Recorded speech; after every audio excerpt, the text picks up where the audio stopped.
Buenas noches a todos, ¿cómo están? Estamos aquí en una nueva entrevista. Mucho gusto, Milton. Muchas gracias por estar aquí hoy. Muchas gracias por la invitación. Realmente me parecen importantes los espacios donde se puede hablar sobre la industria del videojuego, el videojuego independiente. Creo que es algo sumamente necesario actualmente en la circunstancia en la cual se encuentra la industria de los videojuegos, ¿verdad? Que muchas veces tener un espacio de visibilidad es medio complicado.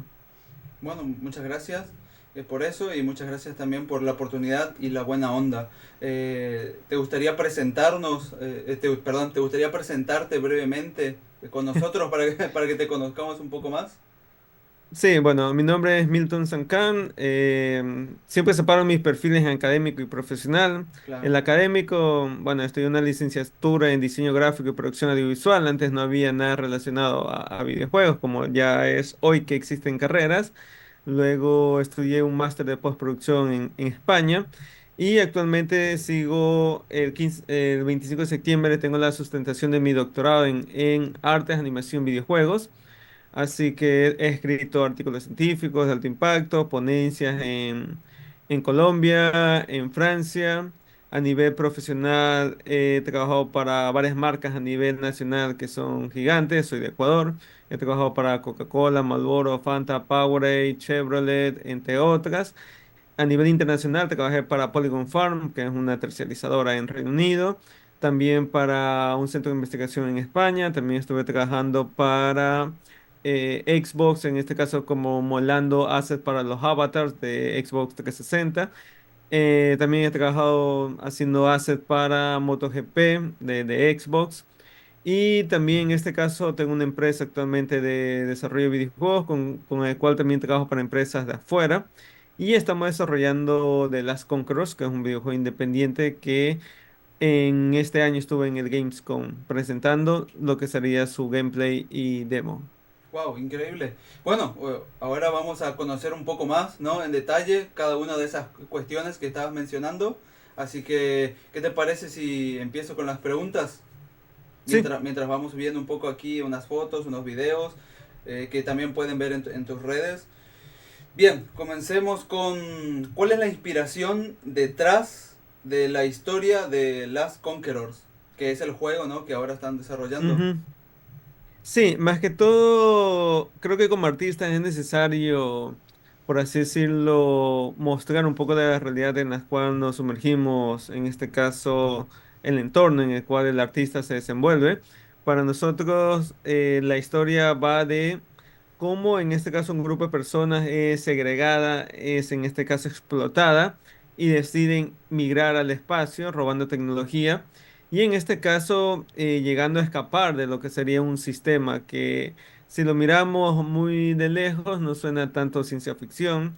Digamos lo que creo que uno de los comentarios en las redes sociales me dijo, es como vivir en LATAM. Así que ya es la realidad. Más o menos. Es, sí, es como nos encontramos. O sea, a la clase trabajadora, a la clase media, media baja, ¿verdad? Siempre se la tiene del cuello. O sea, en este caso siempre estamos en el ojo del huracán, ¿ya? Así que un poco esto trasladado al futuro, ¿verdad? Como excusa para crear una historia de ciencia ficción. En este caso, la historia estalla cuando los humanos alcanzan a este grupo que en este caso se situaron en un espacio bastante alejado del planeta Tierra. Y esta facción rebelde decide regresar a la Tierra, pero para destruirla. Y ahí es cuando comienza The Last Conquerors. Genial. Bueno, suena bastante bien. ¿Y qué diferencia a The Last Conquerors a otros rail shooters en el mercado, por ejemplo? O- Sí, esa es una pregunta que generalmente la hacen mucho, por ejemplo, los publishers. Generalmente siempre te dicen, bueno, si estás haciendo un juego de granja de simulación, ¿qué te diferencia a ti de Stardew Valley, por ejemplo, ¿verdad? claro. Así que en nuestro caso es lo frenético. Nuestro videojuego en este caso busca que sea un, ¿cómo se llama? Un riesgo o busca que sea una, por así decirlo, una especie de sistema que permita al usuario, digamos, no sentirse en este caso acorralado, sino más bien que sea un obstáculo que pueda superarlo progresivamente. Así que a mí me gustan mucho los Souls, Dark Souls, Elden Ring, Sekiro, etcétera. Así que soy consciente que la dificultad es parte necesaria de un videojuego.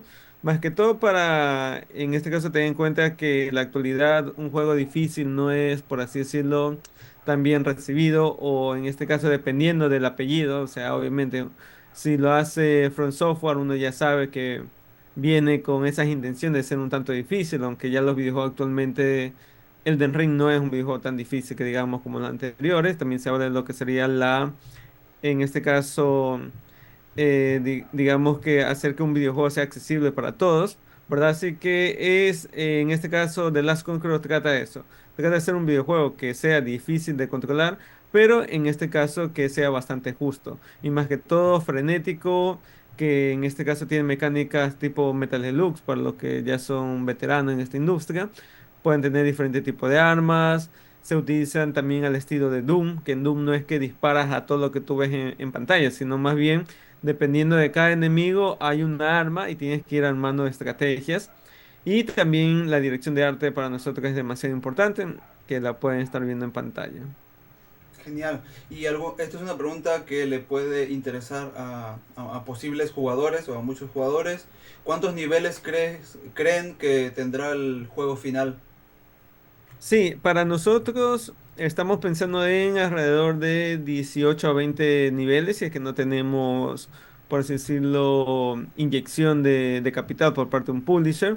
Si es el caso de tenerlo, ya subiremos a 25, 30 niveles, que en este caso también depende mucho los bosses, por ejemplo, si va a haber un boss al final de cada nivel o va a ser en este caso cada 2 niveles o cada arco. Eso también dependerá, pero por el momento estamos pensando entre 15 a 20 niveles y alrededor de unos 7 voces. Bien, y ya que mencionas esto de los bosses, ¿cómo es el proceso del diseño, ¿no? ¿Cuál es el proceso del diseño de los jefes finales o bosses?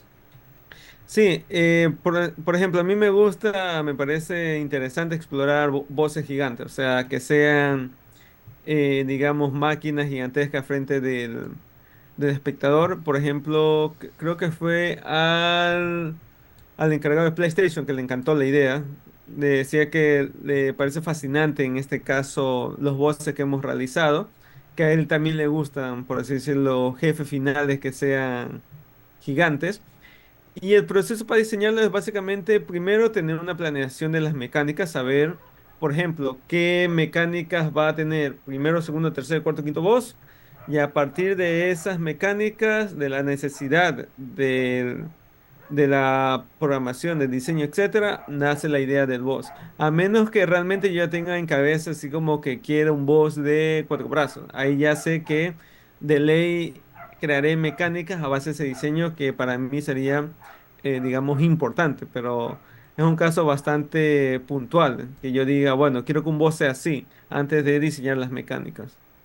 Bien, y también relacionado a eso, ¿qué tipo de armas o poderes pueden usar los jugadores en The Last Conquerors? Por el momento tenemos un rayo que es un hiperrayo, que en este caso lo podemos activar por una cantidad de tiempo, pero tiene la mira ralentizada, o sea que tienes gran poder, pero tienes que saberla manejar.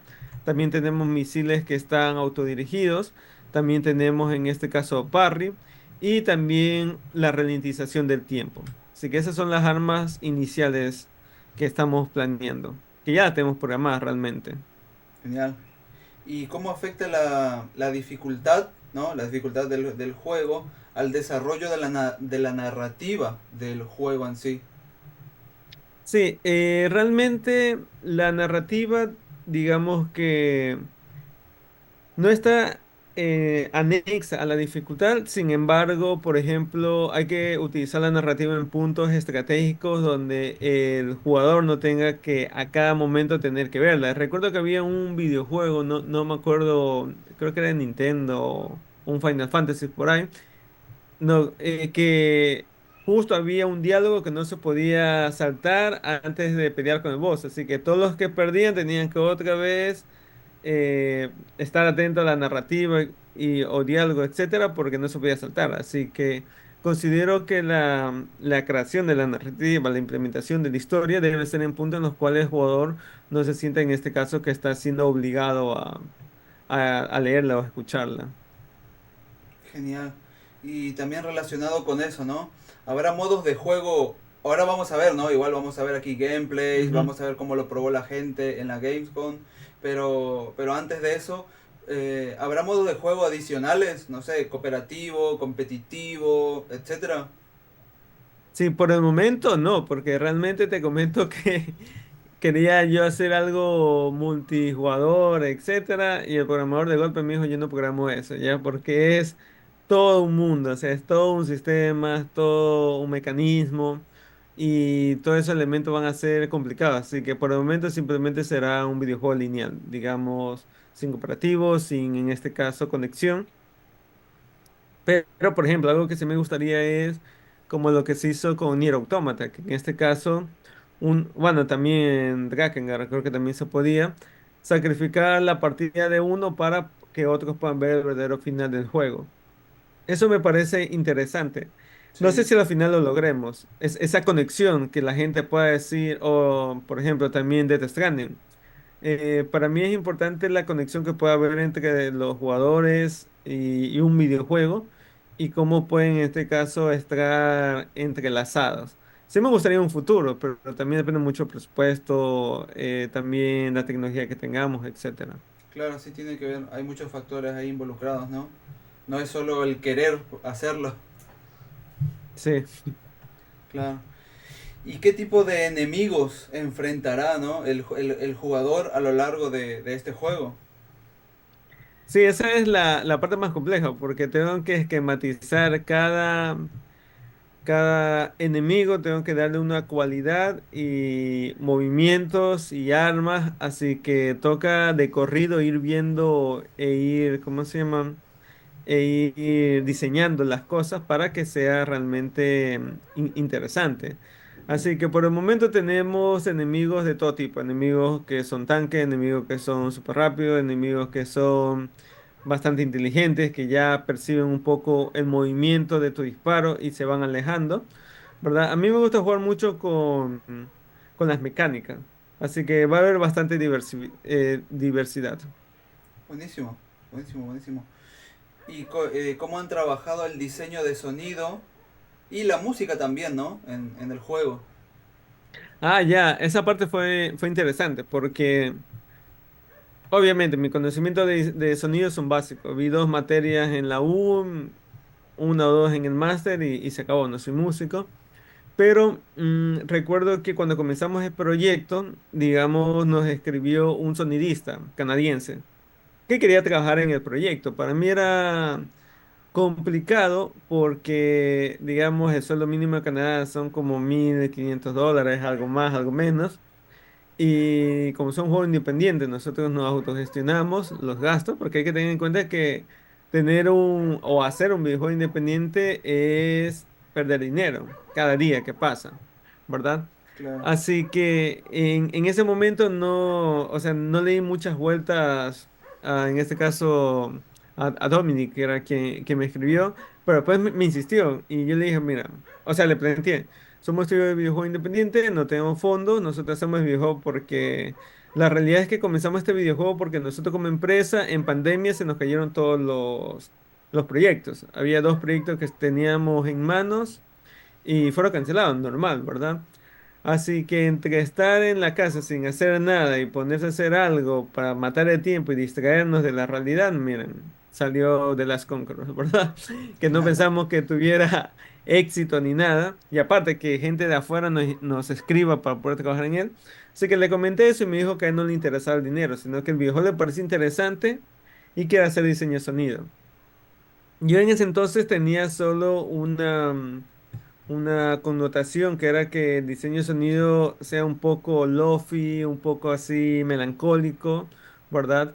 Así que Dominic se encargó de encontrar en este caso el tono del nivel y las canciones que a veces utilizamos en los trailers y todo, en cambio es de un profesor mío de sonido de la U, que él, una vez estuve en Instagram, escuché una canción de él y me pareció una bestia, que él coge todos estos aparatos, el Game Boy, no sé, Como aparato chip, como electrónico, chiptune ajá, y electrónicos. chiptune, exacto.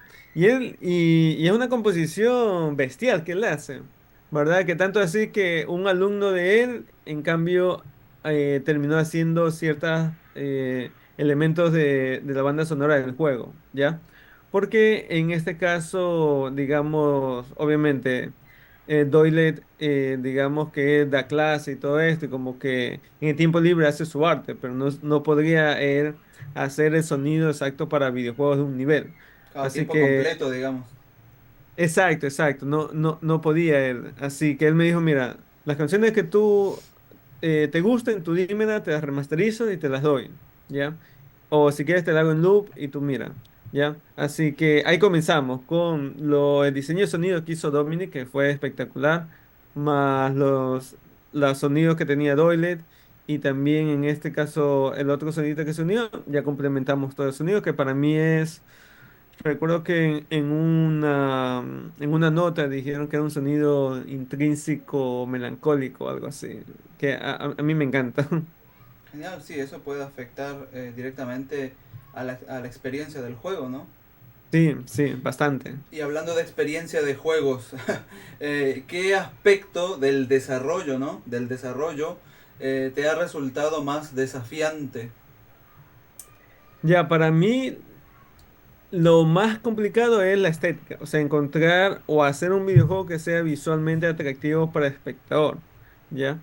Porque en este caso es algo bastante complicado, digamos, que tener o encontrar una estética visual que haga que el jugador se quede y diga, eso me llama la atención. Nosotros hemos igual cogido las redes sociales como parte de una métrica. Por ejemplo, una vez subimos una ilustración de una niña viendo al espacio de forma melancólica la Tierra y estuvimos en el top 3, top 4 del hashtag Made with Unity. O sea, era como que, bueno, a la gente le gustó el concepto, le gustó el personaje y ahí entendí que muchas veces en series, películas, etcétera, se pone a una persona como tal, ¿verdad? Como para que empatizar. Así Claro, que cambiamos la historia, el guión y todo para añadir a esta chica y comenzamos el diseño, que por ejemplo aquí está un poco el diseño de la niña, ya, ¿verdad? Quedó bastante bien. También, por ejemplo, antes los personajes no iban a hacer lo que ustedes ven en pantalla, un pollito, un perrito, un oso, sino más bien personajes tipo Evangelion, robot tipo Evangelion, pero a la larga me di cuenta que era muy de nicho y yo quería hacer un videojuego que lo pueda jugar la mayoría de las personas, que en este caso no solo de los que quieran jugar un mecha o que les gusta Gundam, Evangelion, Mazinger, etcétera, sino más bien un público más abierto. Así que ahí fue que fuimos creando, conceptualizando la idea, los personajes, la tonalidad de la historia. Y creo que eso es lo más complicado, hacer algo que le llame la atención a las personas. Porque hay que tener en cuenta que un videojuego, si no es visualmente atractivo, va a ser muy difícil que alguien lo quiera jugar.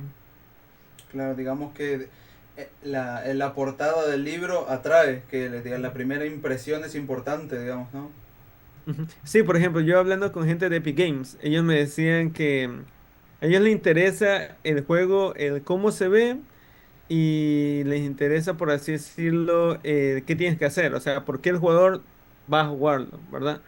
Porque dicen que de ahí si hay bugs, hay errores de programación, etcétera, como que eso se puede arreglar con el presupuesto que te dan, básicamente contratas a un ingeniero en sistema y él te corrige todo. Pero necesitan la motivación del jugador, en este caso, que va a hacer que juegue una historia, una mecánica, etcétera. Bien, y relacionado con eso, ¿qué papel juegan porque lo habías mencionado, ¿no? ¿Qué papel juegan los personajes en la historia de The Last Conqueror? Sí, yo he utilizado los personajes como elemento narrativo para poder tener una justificación y adentrar a las personas en este mundo que es básicamente un paralelismo de nuestra sociedad. Así que más bien el papel de ellos es ir narrando qué pasó, cómo pasó. Y una narrativa no lineal, porque comenzamos la narrativa de atrás hacia adelante en el gameplay pero en la historia comenzamos desde el inicio, en los eventos, en este caso cinemáticos, comenzamos a narrar desde el inicio la historia, así que llega un punto donde se van a conectar y todo va a tener una razón de ser. Genial. Y una pregunta para los que están ahí pendientes del Kickstarter o que están pendientes a los avances en sus redes. Eh, ¿Se puede esperar alguna expansión o contenido adicional después del lanzamiento? O sea, después del lanzamiento. Sí, sí, en el Kickstarter hay una meta que una vez que pasemos un porcentaje, nosotros comenzamos a expandir el videojuego a más niveles. O sea, lo tienen en cuenta. Sí, sí, bastante, inclusive tenemos hasta en cuenta The Last Conqueror 2 en mente. Ah, bien, no, eso es importante. ¿Y cómo manejan o cómo manejas la retroalimentación o el feedback de los jugadores durante las pruebas, durante el desarrollo? Sí, realmente nosotros en el Gamescom tuvimos la mayor muestra de gente jugando nuestro videojuego. Bastante positiva, realmente a mí me llamó la atención como muchos, a pesar de perder, jugaban de nuevo, lo intentaban. Más que todo las chicas fueron las que más eran como que perdían y decían, no, sí puedo, y seguían jugando, ¿ya?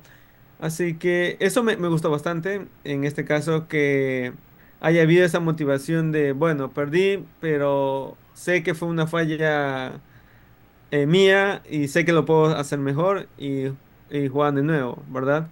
Eso me pareció bastante interesante y necesario. De ahí hay ciertas cosas que me decían que, por ejemplo, al inicio no sabían que tenían que coger ciertos ítems o que tal elemento no sabían si cogerlo o no, ¿verdad? Eso se va puliendo. Más que todo, por ejemplo, inclusive eso se ha dado en BioShock, en el primer videojuego, las personas se perdían bastante en hacia dónde tenían que ir en el mapa. Así que decían que, por así decirlo, que era mejor poner una flechita indicando a dónde tenía uno que ir. Al desarrollador, al creador, no le gustó esta idea porque decía que no era cantar de tonto al jugador, pero se veía que era necesario en este caso hacerlo, porque si no la gente se iba a perder. Y creo que lo que menos puede pasar en un videojuego es que te sientas abandonado, o sea, que no tienes una noción de qué cosas se deben hacer o qué cosas se tienen que en este caso visibilizar para poder lograr la misión o jugar el videojuego de forma tranquila.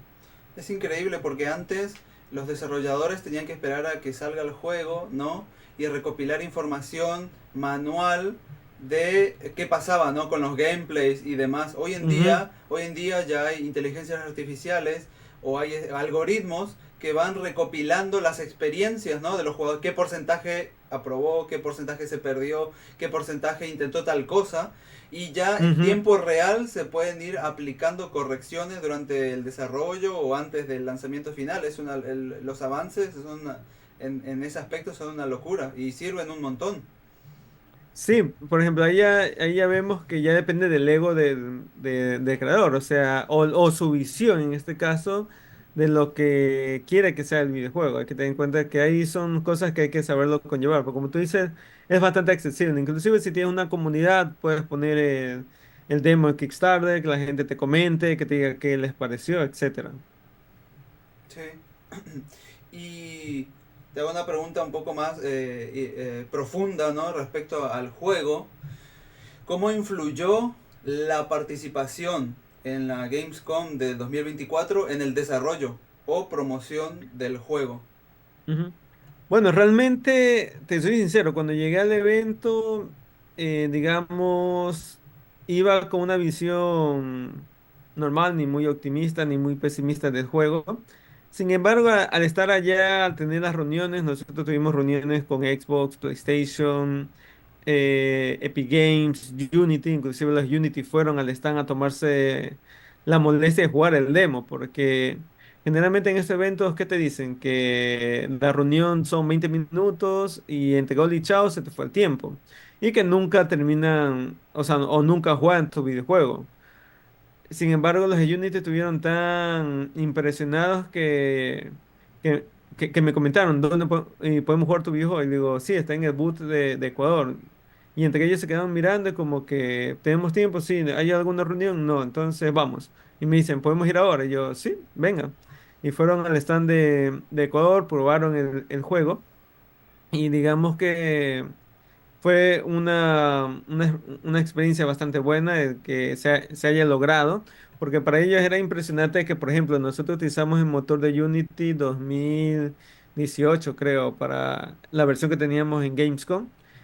Y para ellos era como que abismal que hayamos obtenido los gráficos que tuvimos con esa versión antigua. Así que, digamos, ahorita ya está actualizado, hemos mejorado bastantes cosas, bastantes bugs, problemas, estéticas del videojuego, lo hemos optimizado. Así que la prescripción ha cambiado bastante y más que todo también da tener en cuenta de qué cosas ahora podemos pedir por el juego, porque sí consideramos que es un juego bastante logrado. Bien, genial. Y ahora que hay un cambio, ¿no? Gracias a esa participación, van a agregar contenido adicional, no sé, Easter eggs, van a referencias ocultas en el juego, algún tipo de cosa así hecha justamente para los fans.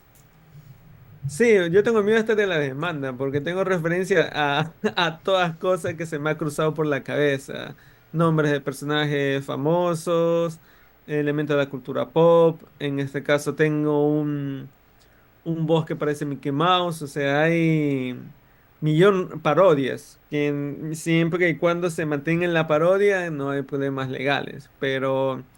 Sí, digamos, inclusive recuerdo que fue el de Sony fue que me dijo, ah, eso es una referencia de Evangelion en el tráiler. Y ahí yo me quedé como que, sí, no me esperaba que él me vaya a mencionar Evangelion Claro. en este caso. Digamos que hay Así que, cosas que están en el inconsciente colectivo. sí, sí, exacto. Y respecto al juego, seguimos todavía con el juego.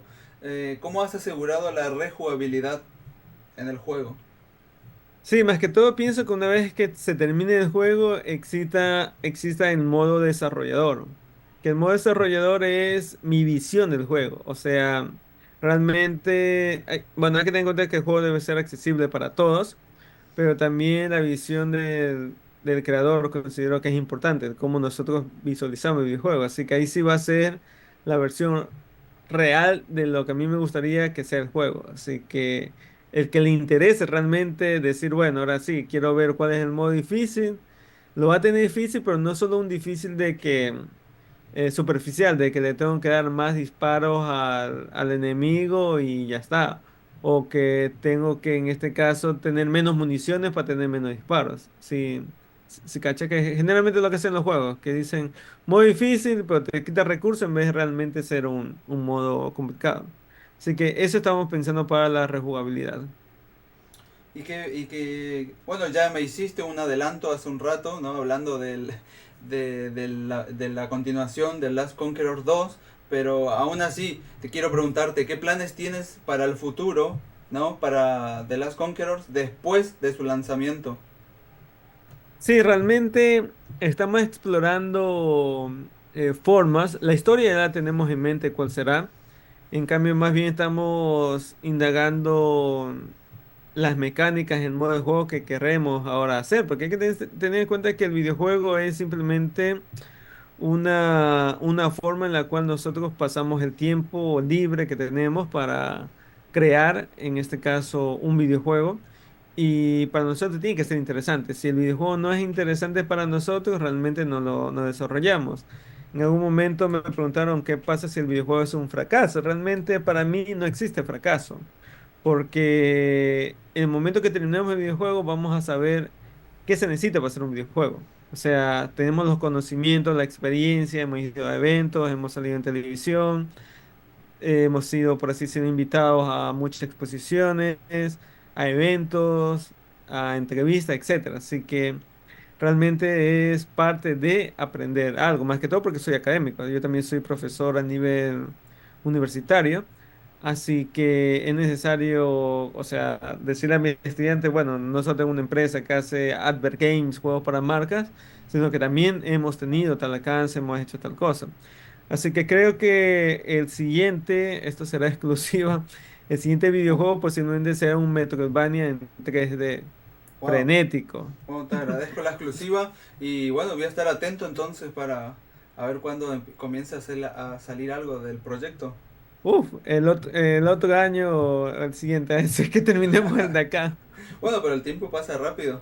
Y Sí. respecto a eso, ¿cómo planeas mantener el interés de la comunidad con tantos proyectos, ¿no? Con tantas cuestiones que hay hoy en día? ¿Cómo planeas mantener el interés de la comunidad después del lanzamiento?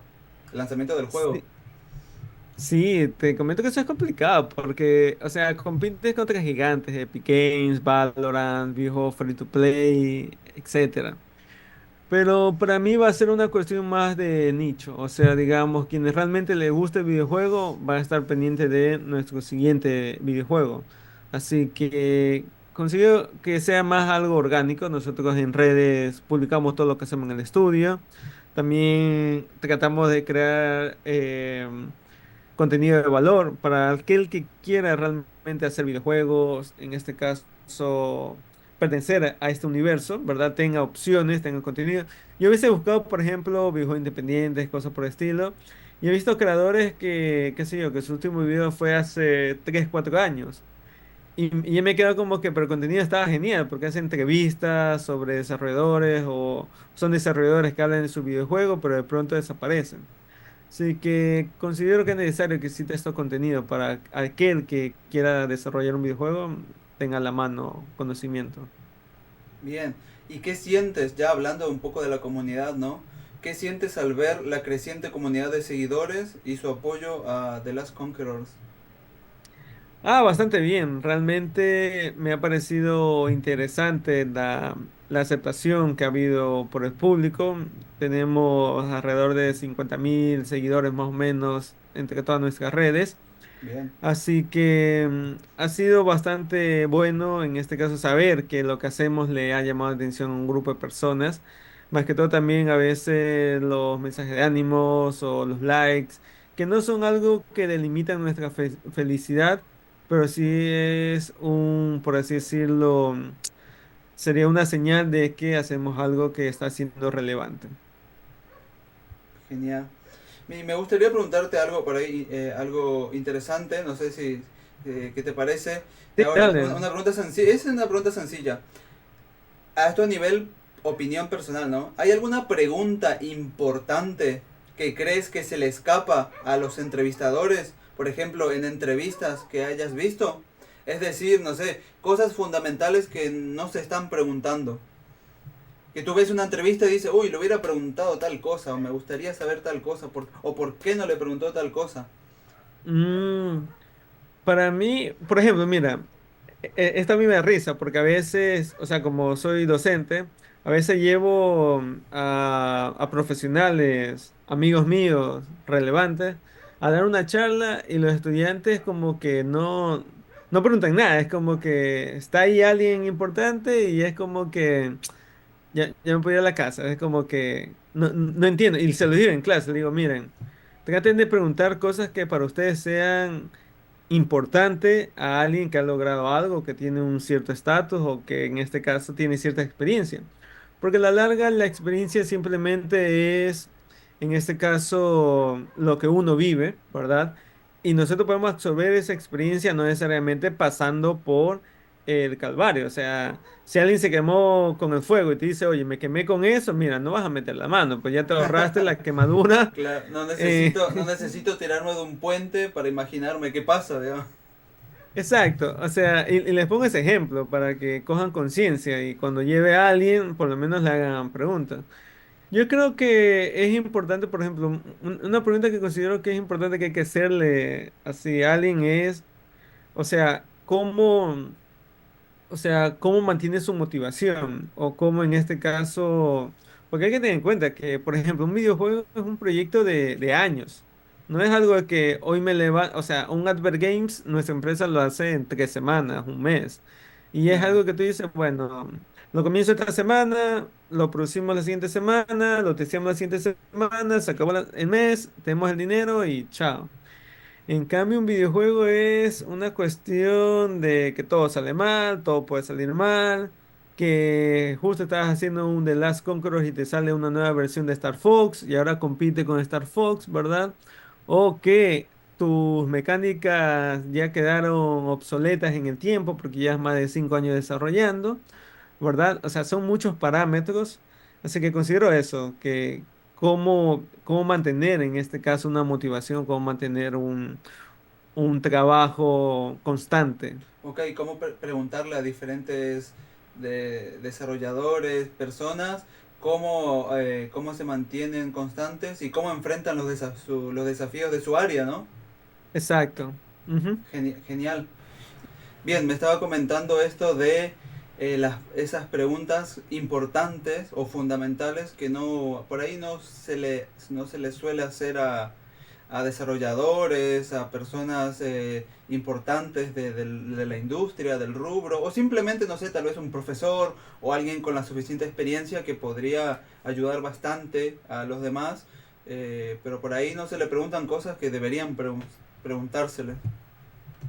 Exacto, exacto. Tienen que, en este caso, tratar de indagar un poco más en el trabajo de otros artistas y no, para evitar cometer los mismos errores. Bien, y ya casi terminando, ¿no? A menos que, no sé, ¿hay alguna otra cuestión, antes de terminar, hay alguna cuestión que quieras hablar o algo que no te haya preguntado y te gustaría mencionar? No, más bien quisiera que tú me preguntes algo que te llame la atención. Bien, bien, sí, sí, siempre le pregunto a todos, ¿no? Porque hay mucha gente que por ahí son gente que quiere comenzar a estudiar en un área específica Mm, o que ya están estudiando o estudiaron, pero también son novatos, están comenzando. Entonces todas estas charlas son súper valiosas para ellos. Yo creo que es ujú. así y mucha gente también me ha escrito que es así. Entonces, ¿qué mensaje, desde tu opinión, desde tu postura, desde tu experiencia, qué mensaje le darías a la gente que quiere comenzar a hacer esto, ¿no? A estudiar o a empezar con sus primeros proyectos en el mundo de los videojuegos, del desarrollo? Sí, o sea, daría algunos consejos. Por ejemplo, primero que realmente estudien algo que les apasiona. O sea, para mí creo que es complicadísimo. O sea, yo me la puedo pasar todo el día en la computadora. Me da igual. La única forma que me levanto en la computadora es porque tengo la vista cansada y ya está. O me da tendinitis y tengo que parar, ¿verdad? Claro. Pero si no fuera por eso, para mí hacer videojuegos como jugar videojuegos, como jugar fútbol. O sea, es algo que lo puedo hacer todo el día, ¿verdad? Así que sí es necesario porque a la larga compite bastante y hay que tener en cuenta que lo que te vuelve un buen profesional es todo lo que hace fuera del aula de clase, porque todos reciben el mismo conocimiento. O sea, qué sé yo, si nos ponemos a ver una licenciatura en X, Y cosa, tiene un paralelo de 30 personas en ese año y años anteriores y años siguientes va a tener 30 personas por año, o sea, por semestre, y luego pones esa cantidad de personas a nivel nacional de cuántas universidades tienen esa cantidad de personas a nivel de ciudad, a nivel de país, a nivel internacional, y comienzas a ver desde afuera la cantidad de personas que están haciendo lo que tú estás haciendo y que quieren hacer lo que tú quieres hacer. Así que realmente no hay espacio para todos. Sí, que si no te apasiona algo y no te la pasas todo el día en ello, creo que va a ser bastante complicado. Y de ahí lo que sí tienes que hacer es también tener en cuenta que necesitas una salida económica y ahí es averiguar cuál es el mercado. Porque a mí me puede gustar dormir todo el día, pero no necesariamente me van a pagar por eso. Así que ahí Claro. comenzamos a monetizar. Si no me equivoco, ustedes están en Ecuador, ¿no? Exacto. Ujú. Bien, ¿y cómo ven o cómo ves la industria, cómo ves el desarrollo en general en Ecuador? Ya, Ecuador realmente está ingresando en lo que sería el desarrollo de videojuegos. Digamos, está naciendo, se están dando políticas, se está dando visibilidad por parte del gobierno, en este caso para la visibilización de lo que generamos acá a nivel internacional.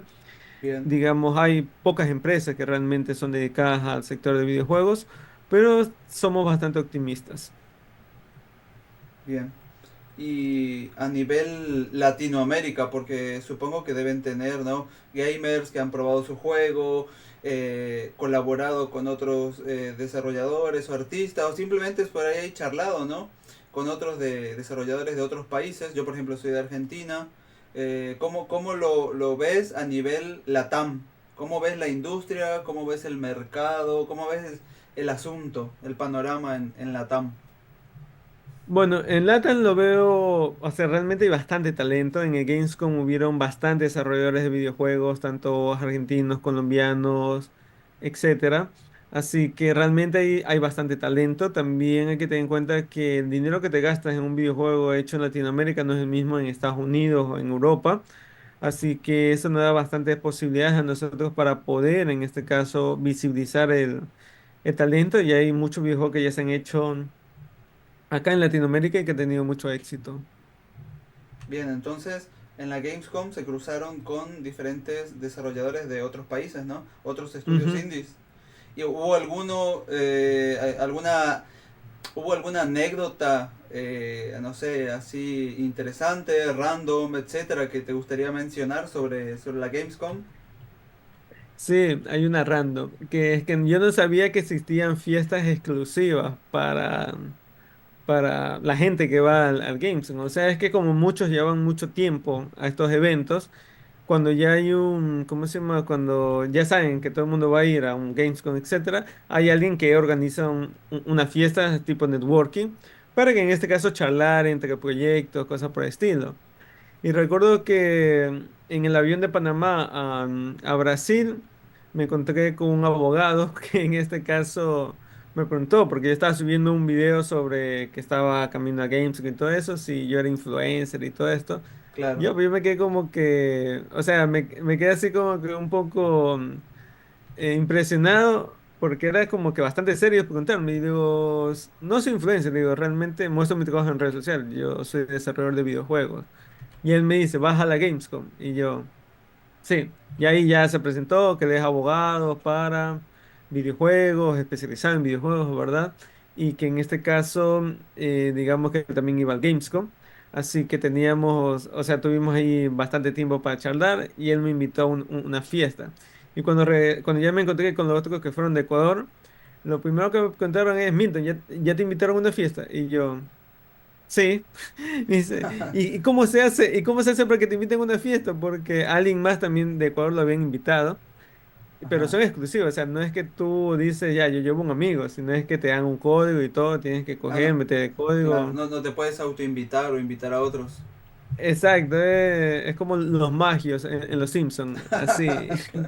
Y ya, eso fue lo random. Y tuve dos invitaciones a dos fiestas, la verdad. ¿Y qué tal las fiestas? Así, digamos, de forma breve. Sí, o sea, sirven bastante para conocer gente, para hacer networking, para hablar de proyectos, hacer preguntas. Yo sí, a mí me pone un desarrollador al lado, uff, comienzo, que cómo le fue, cómo consigue tal cosa, por ejemplo, cómo se consigue las wishlist, o en este caso, cómo ya concretas con publisher que necesitas, etcétera. Bien. Ujú. Y por ahí, para algún desarrollador independiente que nos esté viendo o que vea este video después, eh, ¿qué consejo le darías si quiere ir no sé, a una Gamescom, por ejemplo, o a uno de estos eventos, ese u otros, ¿no? Quiere ir y por ahí no se anima, tiene miedo, dice, ok, es un gasto o una inversión enorme, ¿valdrá la pena invertir mis ahorros o yo qué sé, en ir? Mm. ¿Qué opinión le darías a otro por ahí que es su primer juego? No sé, tal vez gente que es su primer juego y está ahí con la duda, me voy, no me voy, me animo, no me animo.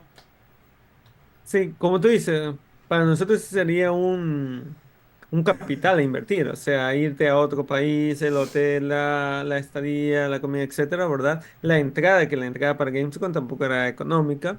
El pase B2B para poder hablar con los publishers, porque ahí tú tienes un pase que te permite tener contacto con los publishers, pues no significa que los publishers te van a aceptar todas las entrevistas. Claro. Eso hay que tener en cuenta.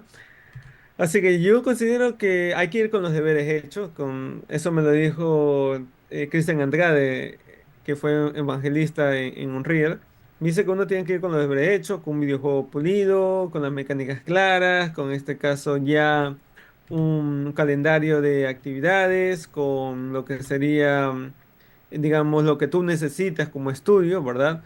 Todos estos elementos ya finalizados y con eso ir a conversar con la gente, o sea, hacer networking. Creo que lo más importante en estos eventos es ir y conocer a gente que te puede conllevar a otros negocios. Por ejemplo, yo conocí a alguien que vendía mi videojuego. O sea, él decía, mira, yo te consigo entrevistas y si consigues pautar, me das un porcentaje de las ventas. Y lo acepto porque en este caso él era alguien que tenía contactos. Algo así Así como que, como un productor o sí. un ejecutivo de ventas. Exacto, como ejecutivo de ventas, así como que Milton, ándate a tal sitio que ya consigo una cita con tal publisher. Y yo, venga, voy, ¿ya? Así que obviamente que él es el abogado del avión, ¿verdad? Obviamente le dije, ya, te doy un porcentaje, pero tú igual me revisas el contrato. Así que él era, ya listo, ya, trato y ahí íbamos, ¿verdad? Pero, por ejemplo, eso no lo hubiese conseguido desde mi asiento aquí en la casa haciendo videos, ¿verdad? Considero que igual hay dos caminos. Uno, hacerte youtuber y tener una comunidad y venderle a tu comunidad, que si ya tienes alrededor de 500.000 seguidores, mira, que por lo menos 10% te compra el videojuego, ya lo hiciste. O sea, ya estás del otro lado. En Claro. cambio, si realmente tú te quieres dedicar a hacer videojuegos, en cambio no hacer videos de YouTube o contenido, etcétera, ahí sí tienes que salir en un showcase, tienes que salir en un Nintendo Direct, tienes que tu videojuego ganar un concurso para que un publisher lo coja y él sea el que te pague los espacios en los eventos. Claro. Entonces, digamos, o resumiendo, si entendí bien, digamos que ir a uno de estos eventos es una inversión, hay que ir Ujú. con las tareas hechas, como decías, y no hay nada asegurado, como puede ser que no pase nada, como puede ser que te pase de todo un poco, o Exacto. como puede ser que te vaya súper bien, o sea, Ujú, no está dentro de tu control es eso, digamos. ujú, exacto. Bien, genial. Bueno, toda esta información es súper importante para gente que por ahí está desarrollando su primer juego o que, no sé, está ahí en jams y quiere dar ese salto, ¿no? De pasar de las jams a hacer una demo, hacer un prototipo y presentarlo. Ujú. Bien, y como profesor, si te parece bien, hablar un poquito sobre eso, ¿no? Como profesor, cómo ves el, la enseñanza? Cómo ves las carreras? O sea, porque como mencionaste al principio, si no me acuerdo mal, mencionaste que antes podías estudiar por tu cuenta o venías de otra carrera y te metías al rubro, pero hoy en día ya empezaron, cada vez hay más carreras especializadas en lo que es videojuegos, ¿no? Ujú. ¿Cómo ves ese aspecto desde la universidad, como profesor, digamos, de tu persona, por ahí, tanto las universidades como la gente que aprende por internet? ¿Cómo percibes ese aspecto? Sí, para mí es, o sea, necesario, por ejemplo, si alguien va a estudiar una carrera, primero ver quiénes son los profesores, ¿verdad? Hacer una búsqueda de si realmente tienen experiencia en el medio, ¿verdad? Creo que eso es muy importante en el momento de escoger una carrera. De ahí, tener en cuenta que obviamente podemos ser empíricos, ¿verdad? Pero si tenemos, o sea, la capacidad de poder pagar una carrera, ahí te ahorras mucho tiempo. O sea, la educación es un atajo. O sea, digamos, por ejemplo, yo me demoré, qué sé yo, alrededor de 6 meses en aprender rigging, ¿ya? Y rigging básico. En cambio, mis estudiantes salen aprendiendo rigging un nivel más o menos, por ejemplo, bueno, en 2 meses y ya está, ¿verdad? Así que ahí nosotros vamos como que poco a poco vamos cerrando o vamos, por ejemplo, avanzando un poco más rápido en lo que es la educación. Así que considero que si está en las posibilidades de uno, poder estudiar es bastante bueno, ¿verdad? Y también investigar sobre la malla, sobre los profesores, etcétera. Bien, o sea, si pueden elegir, que elijan una carrera. Ujú, Y si no, bueno, y la gente que por ahí no tiene la opción, ya sea porque trabaja muchas horas, porque no le alcanza su economía actual y que no sé, tiene que estudiar con cursos, con YouTube, o con qué le recomendarías? ¿Que algún consejo, algún ahí secretillo como profesor, ¿no? Para los que quieran ser, a lo mejor que quieran, o que la vida le obliga a ser autodidactas. Ujú. Sí, o sea, si tocas ser autodidacta, como a mí, por ejemplo, yo estudié diseño gráfico y producción audiovisual, pero trabajaba en 3D y es porque me tocó, solo vi yo una materia de 3D en la carrera y de ahí me tocó YouTube de cabeza, buscar cómo modelar tal cosa, cómo modelar a ver cosas, a veces veía tutoriales en ruso, en chino, y más o menos siguiendo el punto del clic a donde le dio la opción para hacer lo que quería y ya está. Que también se puede. Si yo 3D, animación, etcétera, no lo he aprendido en una carrera, lo he aprendido empíricamente por medios, videos, tutoriales, etcétera. Así que también se puede. Bien, bien. Em, bueno, pues sí, pero no te quiero quitar mucho tiempo, ¿no? Pero ya estamos terminando.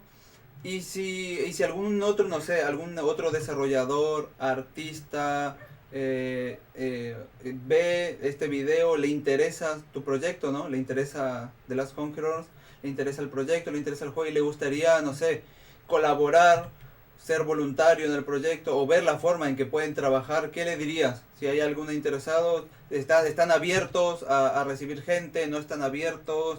No sé. Sí, nos puede enviar un correo a runningflamegames@gmail.com.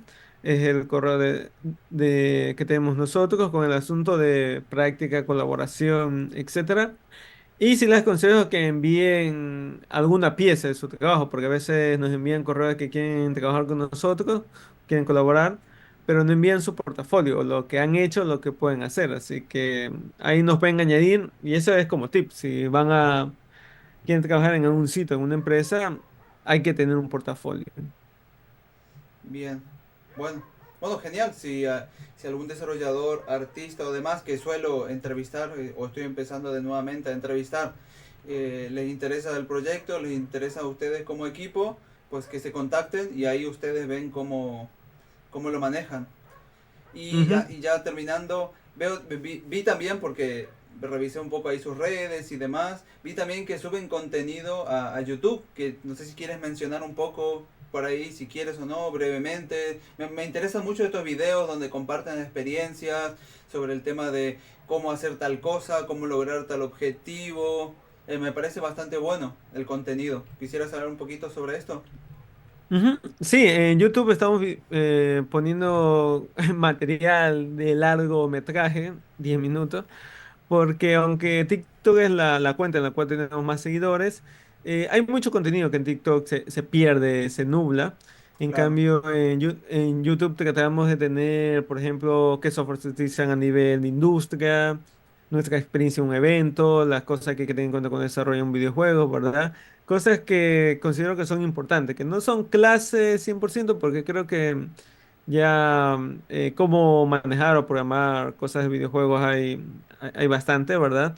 Pero sí considero que hay ciertos tópicos que son necesarios que alguien que quiera trabajar en la industria lo pueda visualizar. Así que ahí nos pueden seguir. También solemos contestar todos los comentarios.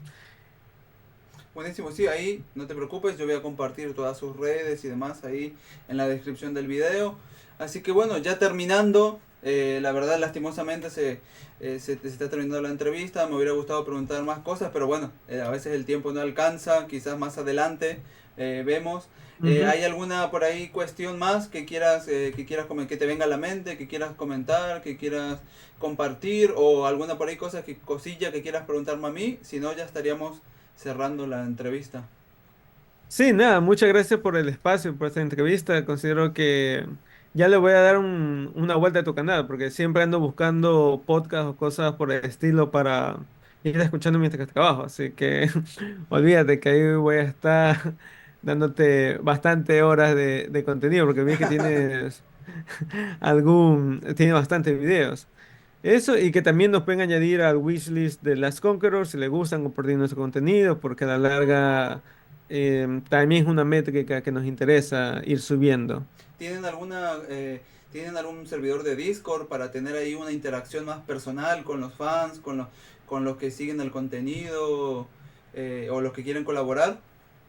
Sí, ahí ya te mandaré el link de Discord Ah, para buenísimo. que Así se lo me, puedas añadir. Así Ujú, lo puedo añadir, así me puedo sumar yo también.